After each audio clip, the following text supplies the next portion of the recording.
Hi everyone, it's me again, your friendly Dracula's daughter. Hope you're all well. I hope you're keeping safe in this weather. It's very breezy at the moment, which is nice. I like it. And as long as it's dry and the sun is out, which is good. And it's very cloudy, but with blue skies, so which is lovely. And that's the weather report from Devon today. Right. Well, today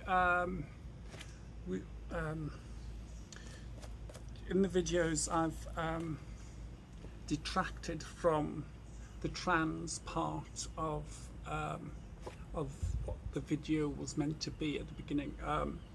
It was about trans things, trans issues and things that we go through every day, or the red tape, the hoops we have to jump through via the NHS and everything. Sorry about the glasses, by the way, they're brand new, had them today. Can you see them? Red lenses, aren't they lovely? They're my reading glasses because today I've got things to read out to you, and I shall read up like that today. So, but as I was saying, the main object of the video was to talk about trans things, but a couple of the videos we haven't, so I haven't. So today, back on track, and it's going to be about 2 or 3 videos worth of stuff here, because it's all to do with gender recognition certificate, which is, for those of you not in the know, is that after 2 years, I'll read it all in detail in a minute, but basically what it is after 2 years of being in the gender that you weren't assigned to at birth. So my fingers are peeling again because of the washing up liquid. It's awful because I scrub my hands religiously all the time, and it's just the skin's coming off. But anyway, so I have to get some hand stuff. But yes, so excuse me, peeling skin off.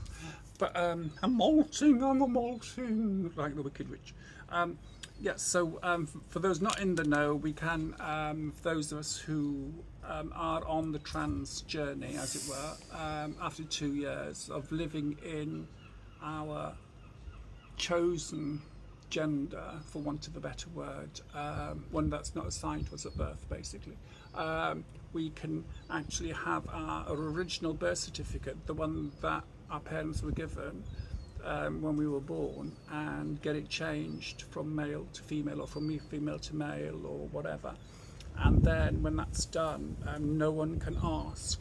It is illegal for anyone to ask for your original birth certificate after you've done your gender recognition certificate, and it's illegal for anyone to ask for it. And I had a bit of an argument with Barclays Bank years ago about that, because they wanted proof that I was who I was. They said because of money laundering, and I'm like, excuse me, please. I hardly know how to use a washing machine, let alone do money laundering. But anyway, so I was just, even with the legal department, I had a major row with them, and it was awful.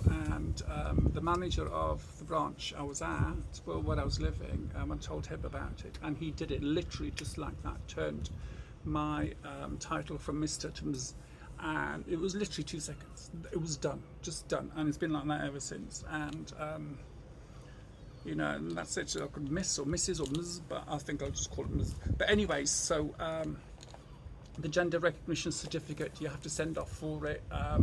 Costs 140 quid at the moment. From what I've printed out all of it here. Look, see, this is the general guide for all users, and that's how many pages is that? That's 28 pages, and then there's the standard application, which is another 14, oh gosh, no, hold on, another 18 pages I think it is to fill in, to send away, and it is just ridiculous, so, and the notes to go with it, it's guidance to completing the standard application.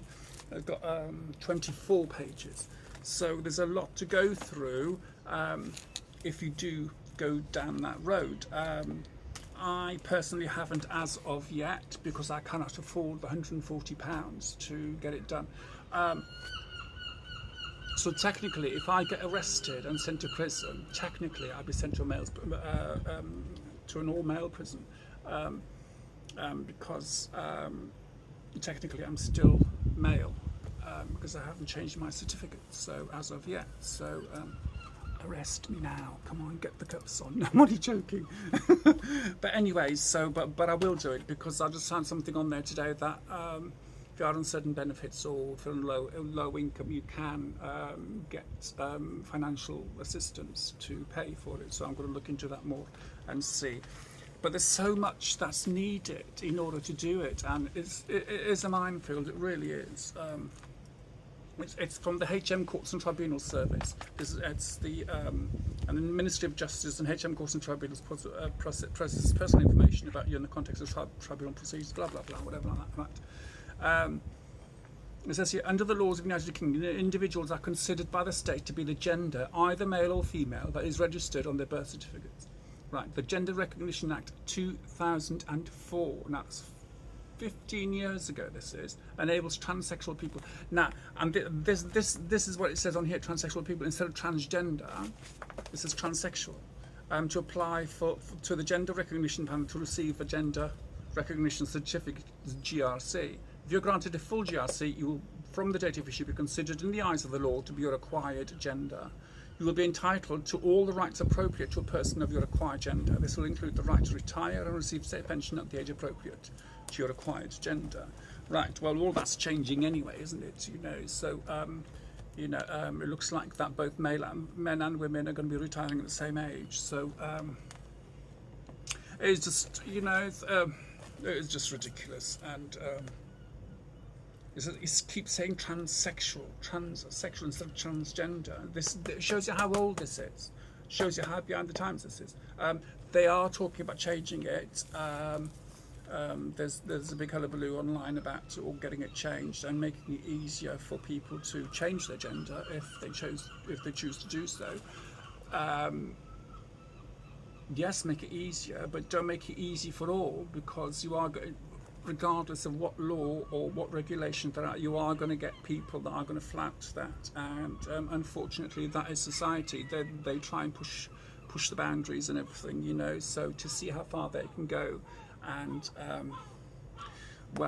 it scares me really, so that if they say that anybody can go and change their gender without proof, get the gender recognition certificate without proof, then I think it's a downward spiral, because it laughs in the face of people that have struggled to get to where they are today in order to get a gender recognition certificate. And if somebody's going to come along now next year and say, oh, right, fine, I'll go to my GP tomorrow and say, oh, look, I've got gender dysphoria, or I'm a transgender, and then the day after they get in touch with the council, the gender council panel, and they get a certificate just like that. It's just, well, to me, it just laughs in the face of all of us that have fought to go through it. By all means, make it easier, because it is hard. It really is hard to do it, but don't make it so easy that anyone can flout it, and anyone, so that anyone and everyone can get a gender recognition certificate, because you are going to have some awful people trying to do it, I suppose. I don't know. So like I said, by all means, make it easier, because it is quite hard at the moment. It's quite difficult, and it is out of date.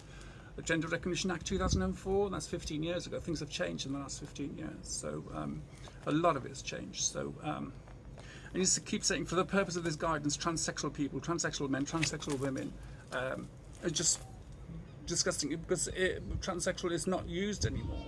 It's transgender. So shows you how old this is.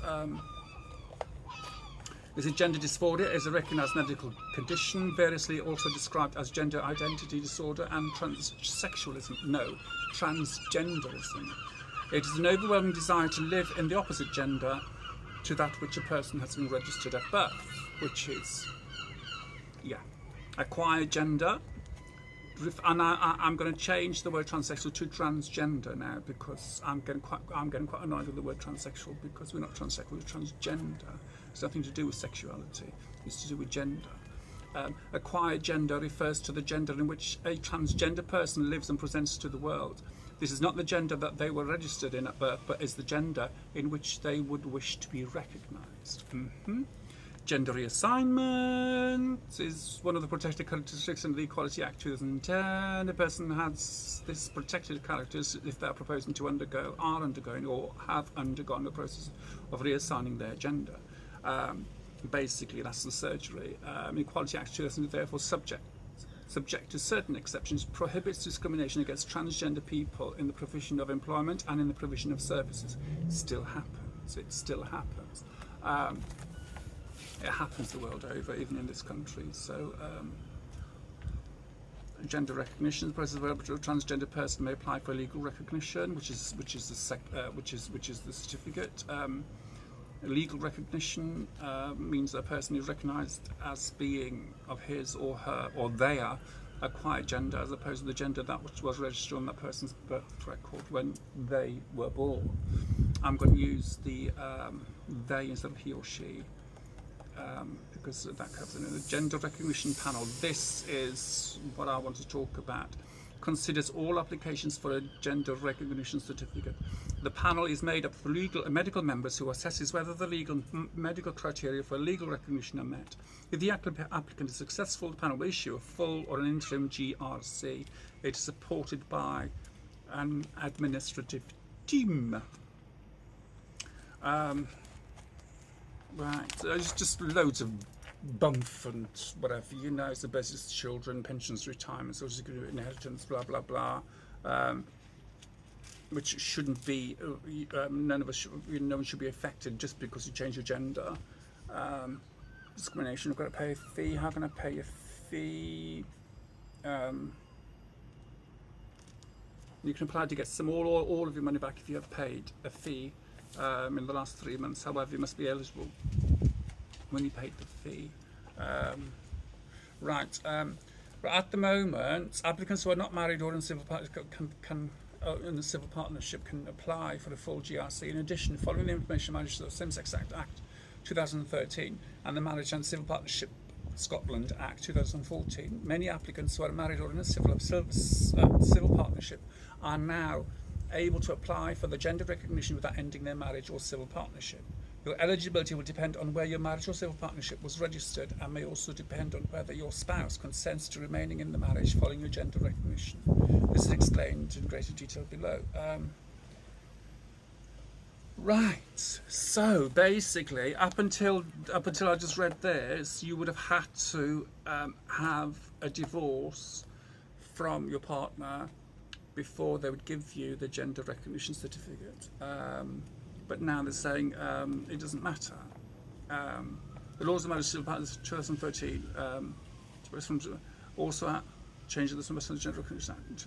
The laws in England, if you are married under the law of England and Wales or under the law of a country or territory outside the UK, then your marriage is considered to be a protected marriage. Applicants who are in a protected marriage can choose to apply for a full GRC. For this, both the applicants and their spouse will each need to complete a statutory declaration confirming their wish to remain married post-gender recognition.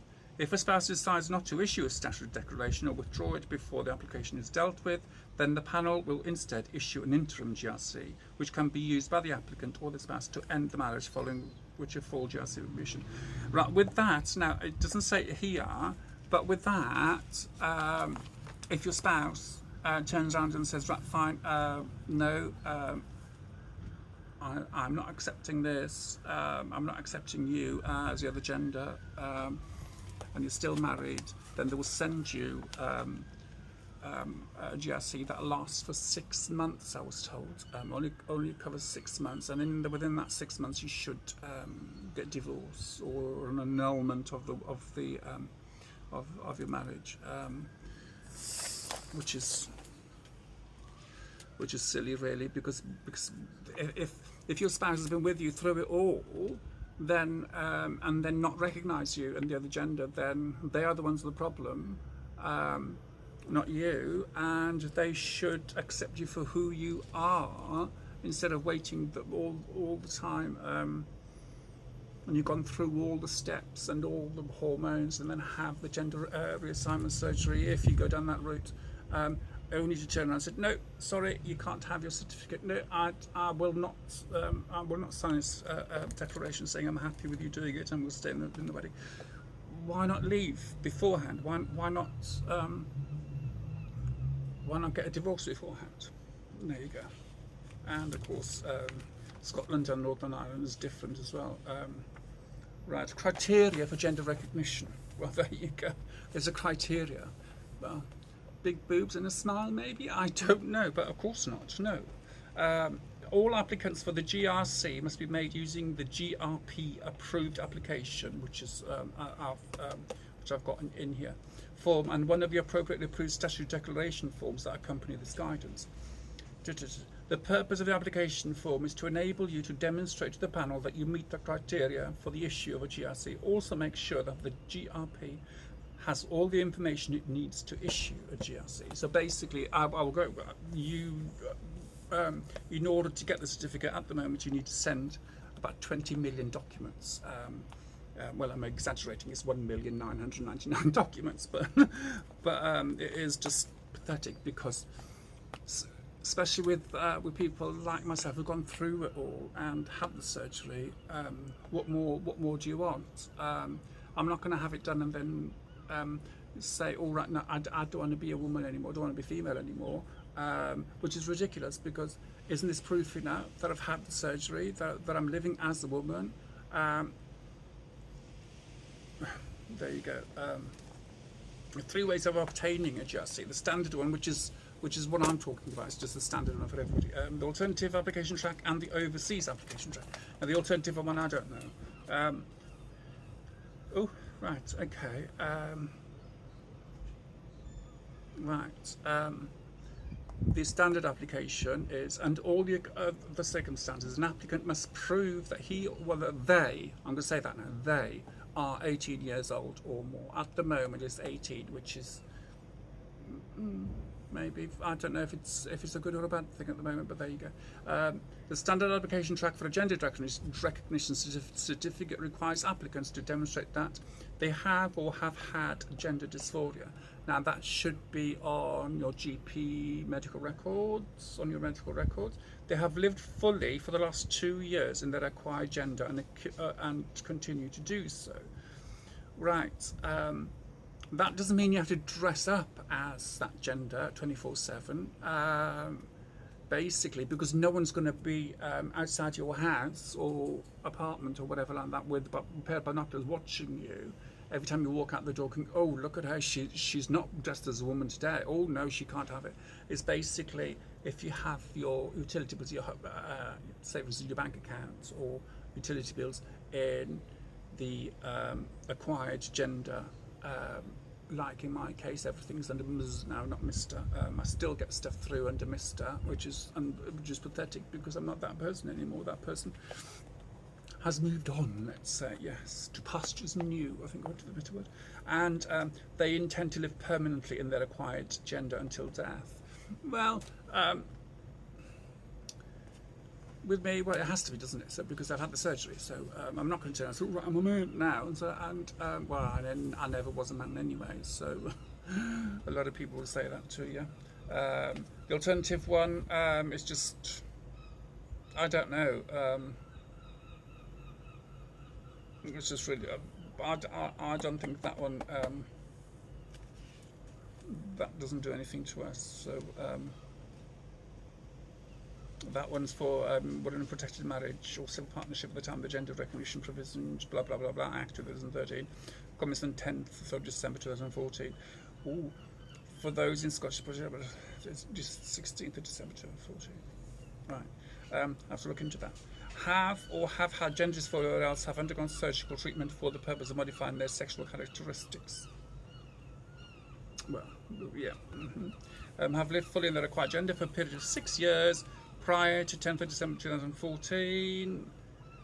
Oh, right, okay. So there, well, the alternative application, you have to have done it for 6 years before December 2014. So that would have been from 2008. You would have had to live in your assigned gender for 6 years before you can have the alternative application. which basically that is for what they call protected marriage or civil partnership, which I read earlier about. Now you don't need to dissolve your marriage or civil partnership. But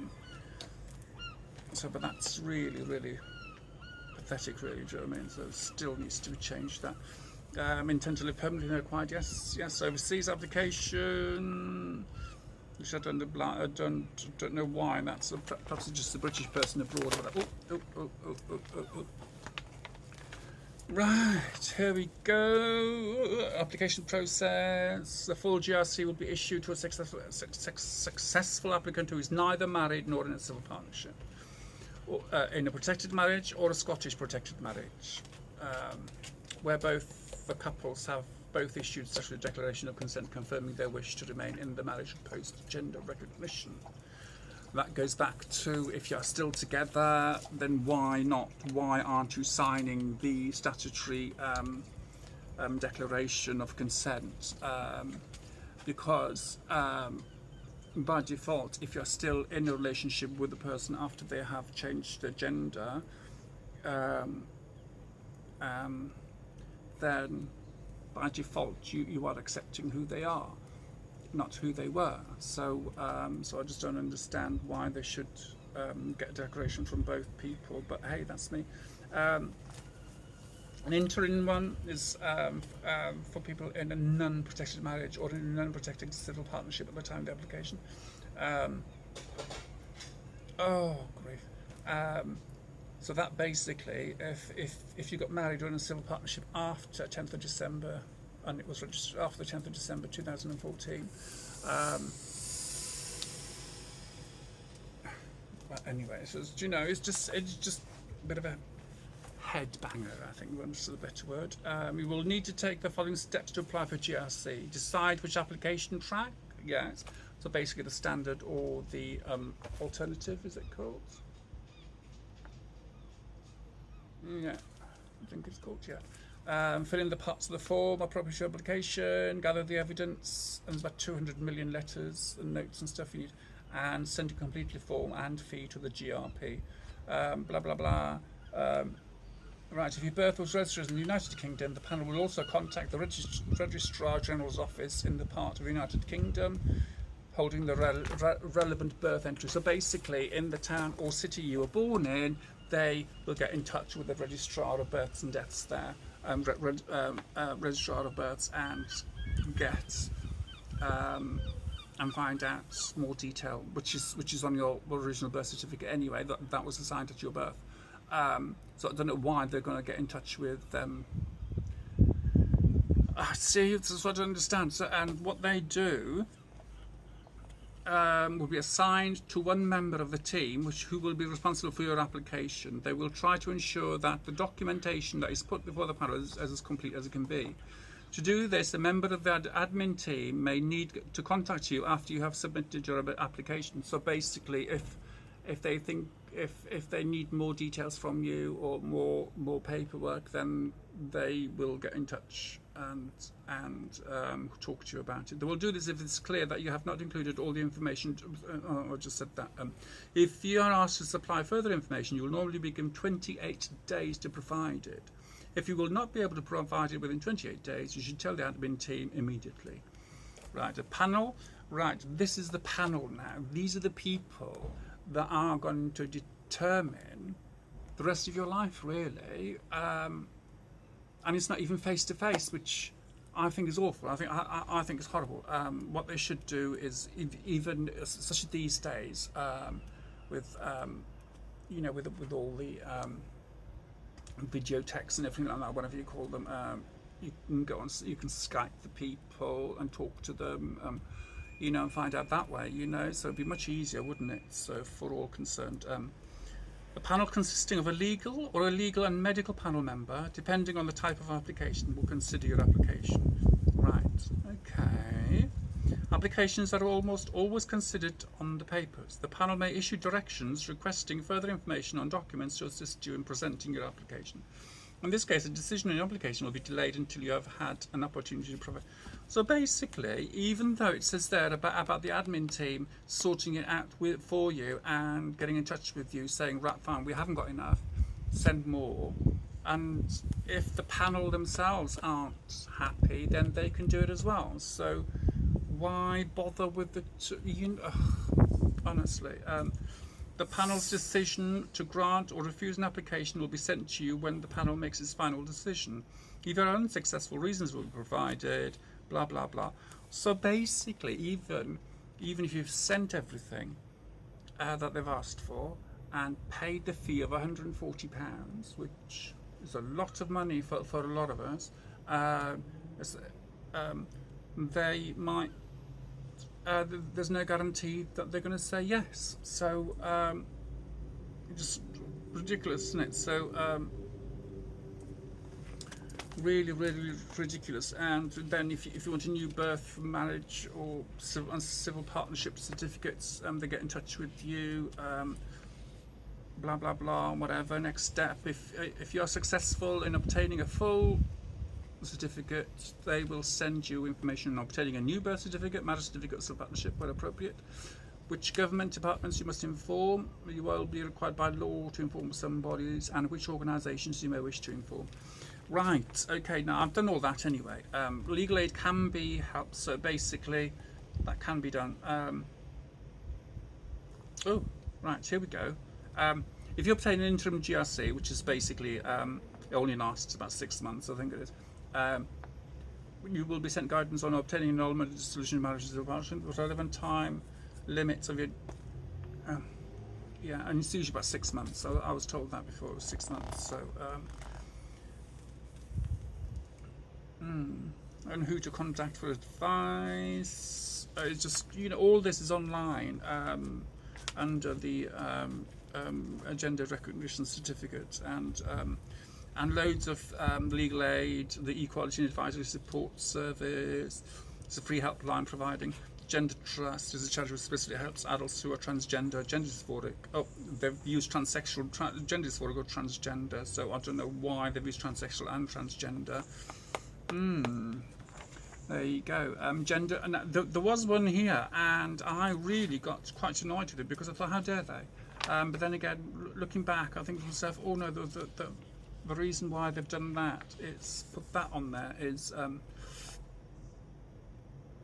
right. No. Here we aim to help. Right. Sorry, I do apologise. There was something on here, and it was for to help trans people. Oh, that's it. Gender Identity Research and Education Society, right, is a charity which provides a wide range of support for trans people and those who care for them. Right, are they saying that trans people are disabled? Isn't that awful if they think that? And this is a government website, so and it tells you who to tell about your change of gender and everything like that, who to inform and whatever, So, but if anybody asks for your original birth certificate when you were assigned to at birth, it's illegal for them to do so once you have your new birth certificate, because the old one will be locked away under a lock and key, and yes, so and that gives you loads of bump or whatever, who to get in touch with if you're not happy with their their you're not happy with their thinking about your certificate, if they refuse it and if you're not happy with it. So yes, so just ridiculous, isn't it? So right. Okay, so well, that's enough about that. It's boring the pants off me. God knows what it's doing. The gods know what it's doing to you. Looks like it's going to bit of rain him in, but the cat's out in the wind. Bless him. 16 years old. He's curled up outside. He loves it. Bless him. He stays out in the rain sometimes. I have to drag him in. So yes. So new reading glasses. I have to keep these away from Xena because she ate my last ones. And okay, and thank you for watching, and thank you for subscribing, share and like or dislike or unlike or whatever. So I will speak to you soon, and have a nice rest of the week. Let's hope it gets better tomorrow. It's starting to rain now, so I better pack up and get in. All right, so bye bye and thank you for watching.